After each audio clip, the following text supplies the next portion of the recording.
Naradio sur Facebook. C'est Naradio officiel. En ce samedi matin, le week-end commençait à la salle des fêtes de Villeneuve-les-Salines pour le nouveau maire de La Rochelle, Jean-François Fontaine, et les conseillers municipaux nouvellement élus et réélus. Après avoir ouvert la réunion, le maire sortant Jean-François Fontaine a laissé la direction à Marie-Lise Fleuret-Pagnou, doyenne de l'Assemblée. Le maire sortant choisi par les citoyens dimanche dernier a été réélu ce matin par les conseillers municipaux à la majorité absolue, avec 36 voix dont une venant de l'opposition. Ça y est, le conseil municipal est au travail pour s'occuper des dossiers rochelais. Aujourd'hui, très concrètement, c'est l'emploi, c'est de rebondir de la crise, c'est gérer la ville parce que la pandémie n'est pas encore totalement partie, c'est gérer les événements estivaux, faire que La Rochelle retrouve son rayonnement, et puis ce sera bien sûr à la rentrée les grands sujets sur le social, comment faire que notre ville se peut encore mieux des personnes en difficulté, et puis toute la dimension environnementale qui est le grand cap que nous prenons pour les 20 années qui viennent. On ne peut pas faire les grandes francopholies telles qu'on a connues, mais vers le 14 juillet, il y aura bien sûr quelques événements pour que La Rochelle retrouve sa vie festive, sa vie qu'elle a habituellement au mois de juillet. Et derrière cela, c'est aussi de l'activité de l'emploi. Quand je vois tous les bars et restaurants qui fonctionnent, je me dis qu'on a une ville qui est vraiment très agréable à vivre.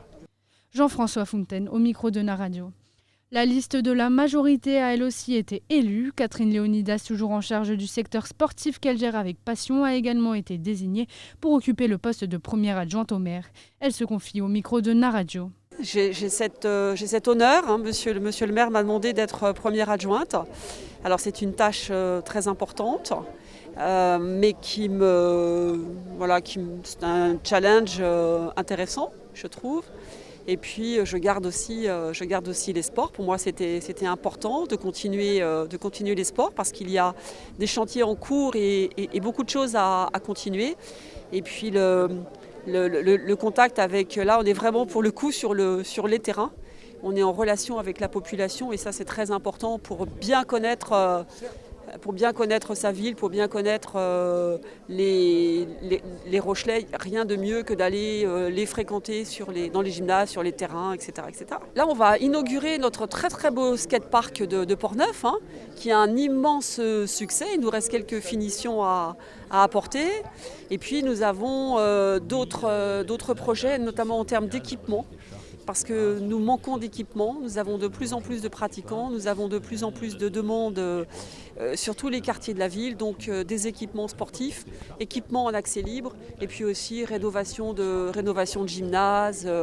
Et au niveau de l'agglomération, et ça c'est un projet qui m'enchante, c'est le 4e établissement, la 4e piscine.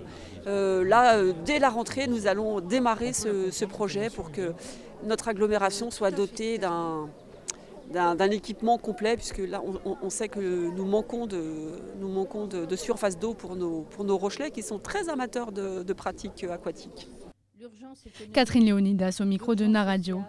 En fin de cérémonie, les têtes de liste de l'opposition Jean-Marc Soubest et Olivier Falorni ont pris la parole pour féliciter et mettre en garde l'élu.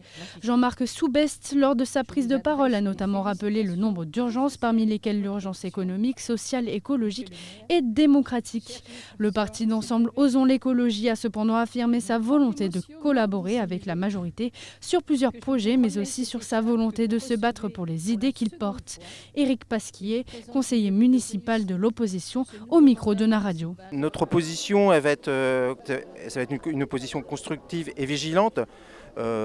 Jean-Marc est quelqu'un d'expérience, a déjà vécu 6 ans au sein du conseil. Les 3 personnes qui l'accompagnent, moi-même, Carole Guigard et Océane Marielle, on arrive dans ce conseil. Notre objectif, ça va être de participer au maximum au dossier, de faire des propositions, d'aller siéger dans les commissions, dans différentes instances pour pouvoir travailler au mieux. Et puis quand il faudra s'opposer, on s'opposera. Je pense par exemple au minimum social garanti qui a déjà été repris par la majorité existante. On va vraiment veiller à ce que ce projet soit mené à bien. Il y a un gros dossier qui va être d'entrée de jeu important, c'est celui de l'eau qui va être traité au conseil communautaire, mais il va falloir aussi le suivre en conseil municipal. Et puis tout ce qui est lié à l'enjeu autour de la résilience du territoire. Donc, tous ces gros projets qu'on a défendus dans la campagne, on va être au plus près, parce qu'on sait que la majorité va s'emparer de la plupart d'entre eux, mais on va veiller à ce qu'ils soient le mieux menés possible.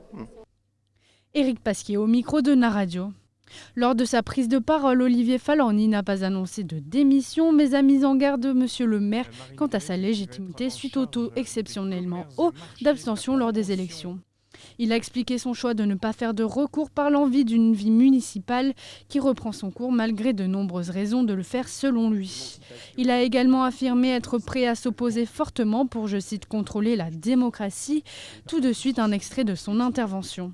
Cette élection, elle a eu lieu à La Rochelle comme ailleurs, dans un cadre qui est celui, je pèse mes mots, d'une faillite démocratique, d'un désastre civique,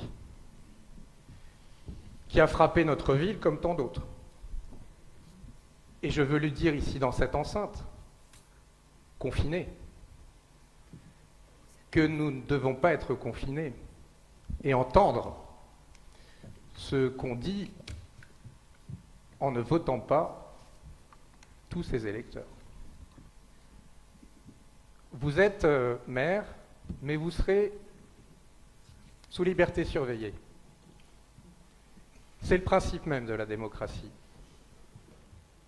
Donc quand il le faudra, nous serons à vos côtés pour défendre l'intérêt général.